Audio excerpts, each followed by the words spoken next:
So mental illness and the quantum abilities. Right now, we're going to be playing here a lot. These are the foundational principles for the quantum therapeutics method for eliminating the loops of C-PTSD and PTSD or karma. Now, we have to also recognize that karma is the same thing, right? And it's kind of mean to tell people that, oh, you were such a bad person, that all these bad things are happening to you, that's your karma. What's real and true is it's exactly the same thing. It's frozen loops in time that are, snagging us constantly. So disassociation is an out-of-body experience, right? A near-death experience, the only distinction is that you get really far away and you wait too long to come back, or you choose not to come back, right? Those people that are like it's their body has been a long time, right? Without their life force. Does that make sense? So yeah, that realignment of the astral body with the physical body, and bringing these fragments of the astral body in, keeps this body operating. It's our life force, right?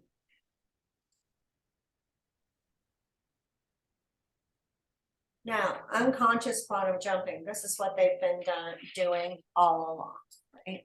So an unconscious quantum jump, as from an adult's perspective, is a flashback, right? Now, our world speaks of a flashback, which we'll get into later, often as, pulling memory forward. I would argue with that. I think our astral body is sucked back through the magnetization of those molecules. They want to be united, right? There's a magnetism that is there that is always pulling us back, wanting resolution, right? Often their memories don't fit together right when there's been a lot of unconscious jumping, like I was speaking before when I wrote Junebug, right? And a person that is dissociating a lot and quantum jumping unconsciously, there becomes an inability to distinguish real time. And it becomes harder and harder to want to be here, because this is the slowest moving time frame, right? So when I quantum jump with somebody, we can do in 10 minutes what in real time would take hours to do, right? So we have to recognize that the 3D time is the slowest version of time.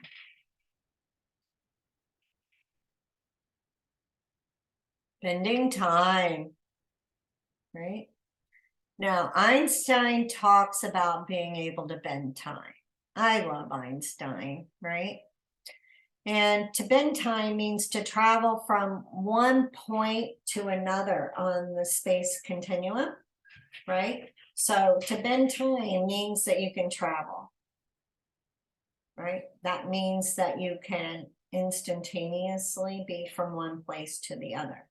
Now, Einstein claims that for a time loop to exist, that ability and the energy behind bending time is so strong that the ends loop back in upon themselves, right? Time folds back in upon itself, creating a loop, right?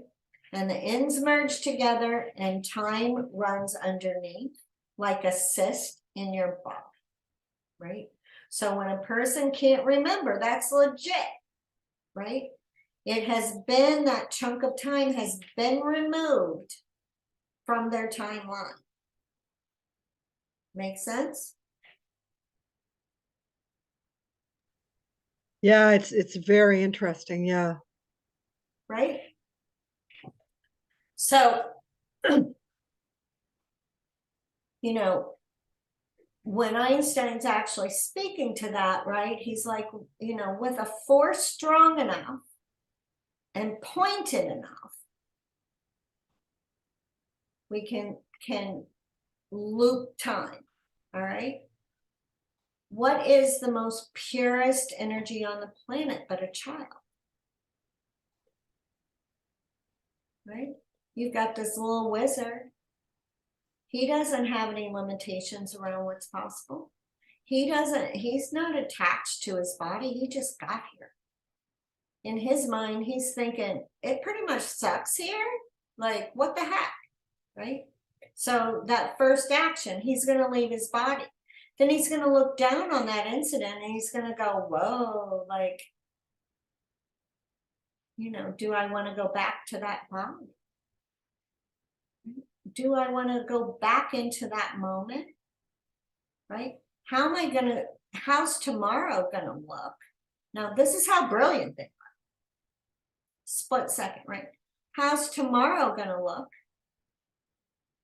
if I have that piece of information in my conscious thought patterns? How can I wake up and have breakfast with daddy? You know, it's really brilliant and eventually causes a lot of problems. Yeah. Now, in that, we've got this child, right, that's risen out of his body. He looks down and he's like, yuck.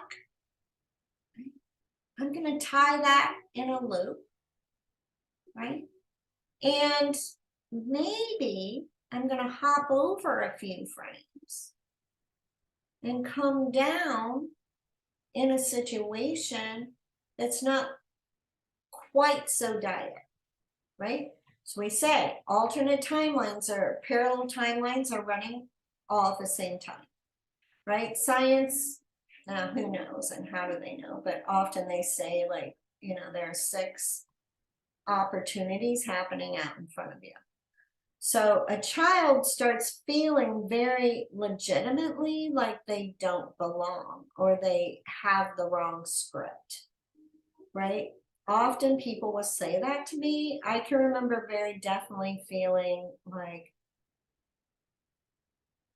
you know, how as an adult they describe an amnesia victim coming out of their amnesia and not knowing anyone around them, or having a recognition but nothing feels quite right. They don't really know them. The people feel different than they thought they would, but or that what they remember, and like things feel off. That is a reality hop, right? Maybe in his current reality, he wouldn't come out of that coma, right? So he hopped over a few frames, came into a situation, right? It got to where with me where like I could see my mother touch me, but I couldn't feel her. I would speak and feel like my words meant something different, like almost immediately on coming down, right? So we have to think about that. If we've got 6 timelines running out and they're all just slightly different,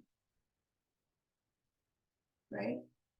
If I'm in the worst timeline and I jump over a few frames, I'm coming down in a situation that isn't quite as bad. Now, then they really have doubt in their person and perception, right? Because the family story is very different than their experience. Yeah? So, that being said, in their adult lives, that shows up under times of stress in ways where they walk in and sit down a bag of groceries and walk out of the room and come back and the groceries are not there. Maybe they hadn't gone to get grocery checked. And then their mind is like, what the hell? Like, I know I bought groceries, right? So that feeling of where you're feeling like you're in the wrong place, in the wrong family, with people you don't know, right? That's real. They start experiencing that. And the more they're experiencing that, the more they're treated like an outsider, right? Because they aren't. Right? Because they are. Yeah. Does that make sense? Oh, yeah. Yeah. Right? They're brilliant. Yeah. Yeah. Now, we know this is possible. If they're making technology that makes it possible, we know we can do it. Right? So we have to recognize that when we're working with people. Right? When they're saying things like, I feel like I don't belong. I feel like I can remember actually saying, I feel like I don't know these people. These aren't my people. Right? I feel like I'm living with people that claim to be my family. Right? How does that sound different than an amnesia victim? It doesn't. Yeah. Right?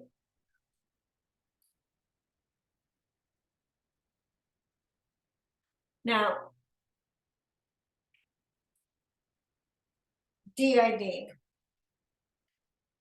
These people have fragmented so deeply that when an alternate steps in, like they have almost individualized personalities. Now, here's the thing, they're absolutely one-dimensional. An alternate is completely one-dimensional, right? So if that alternate is sad, they're freaking sad. And they're going to show up in times for this woman where they can tap into the sadness, right? If an alternate is angry, they're going to show up for that person when it's time to fight, right? When an alternate shows up, they are showing up to save the grown-up, right? Or to play out suppression, right? So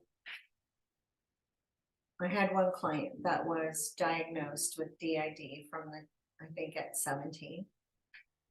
She had been, Brooke, you'll see her, there are actual videos of her alternate showing up. And she was used in child porn. Now, these audio and video visual hallucinations, I don't believe in hallucinations. I believe in experiences, right? So we need to recognize that, right? Like what they're experiencing is real and true. It's just not 3D, right? So when they're having these audio or visual quote hallucinations, right? Could it be possible that they were interacting with another dimension? Absolutely. Right? I was living in this one property that was phenomenal, but it was surrounded by all the elements and it had a vortex. And I mean, literally, like if I walked through my living room, I could walk through a portal. And until I understood what was happening, right? I felt like I was losing my mind. Right? Now, if I could easily walk through that portal, that means other things could walk in too. So there was a lot of stuff in my house, that make sense? I can't say that I've actually experienced having a vortex or a portal. Well, you just went through a portal the other day when we integrated you. Okay. I mean, you can't go through time without going through a portal. Right? I would have to reflect, you know, I would have to reflect Mm-hmm.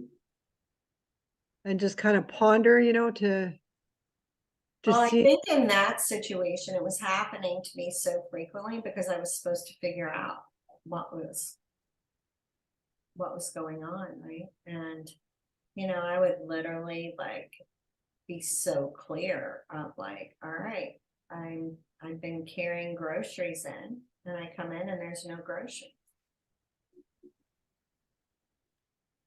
Right? Or I, you know, walk in and put my keys like where I always put them, and then I go back to get my keys and they're not there, they're in a coat pocket. Right? So those are very specific things that if you're working with someone, right, pay attention, right? Because we're trying to get them to live completely in one timeline, right? That's giving them a taproot for their future. If they're jumping around and living in all these different timelines, they're like a bush, not a tree. Yeah. Yeah. Do you have questions, or I know it's a Oh, very it's a very deep subject. It's a very deep subject, and we'll have to come back to it. Oh, we will, right? Now, derealization, like I said, like nothing feels real, right? It feels like you're watching a movie all the time. And,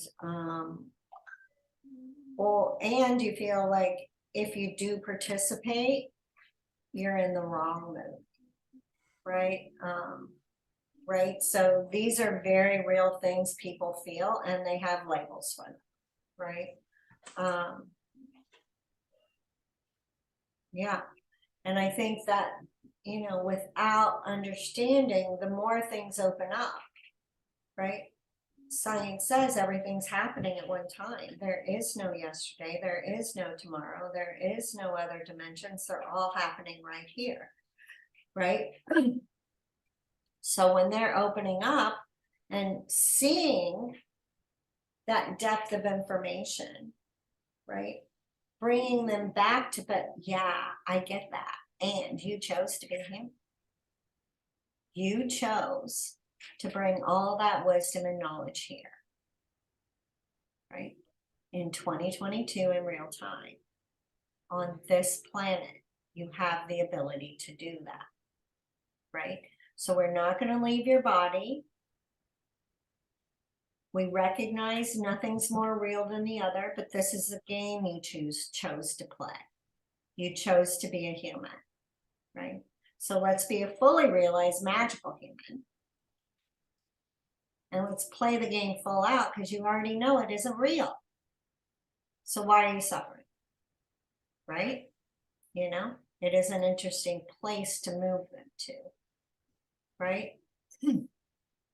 Now, the glitch in all this brilliance is the amnesia and the loops, right? Because without the information, they are repeating mistakes, right? They're making the same choices over and over again. Without that information, with the loops, right, that amnesia is keeping them completely unsettled. Time, we have to realize that anything is tangled up, right?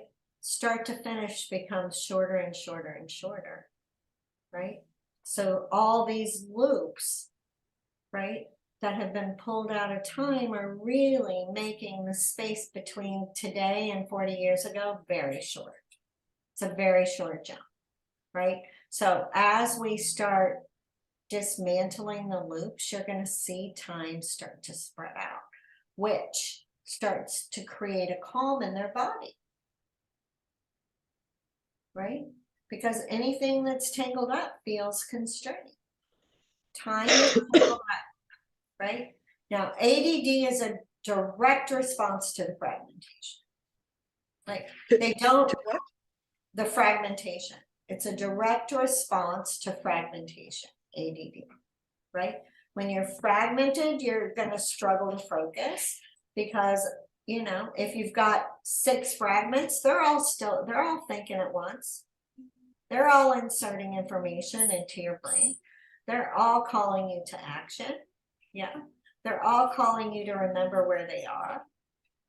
And it's very difficult to focus, right? And, you know, that is a symptom, not a diagnosis, right? Does that make sense? Yeah. Yeah, crazy or brilliant, right? These are some, I like to think of them, you know, you think of a musical savant or a mathematical savant to where they can solve these amazing programs or problems, but not have the fundamentals to write it down, right? That's these folks.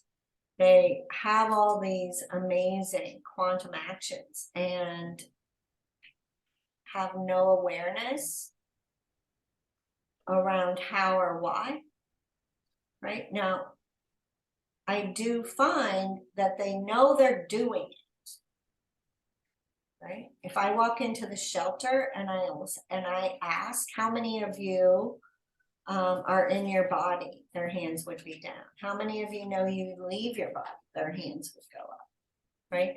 How many of you know that you're looping, right? How many of you guys get stuck in those loops, right? How many of you recognize that, you know, there are different age brackets in those loops? Like they know it. It's just not knowing what to do about it and how to break it all apart. Yeah. And make it useful.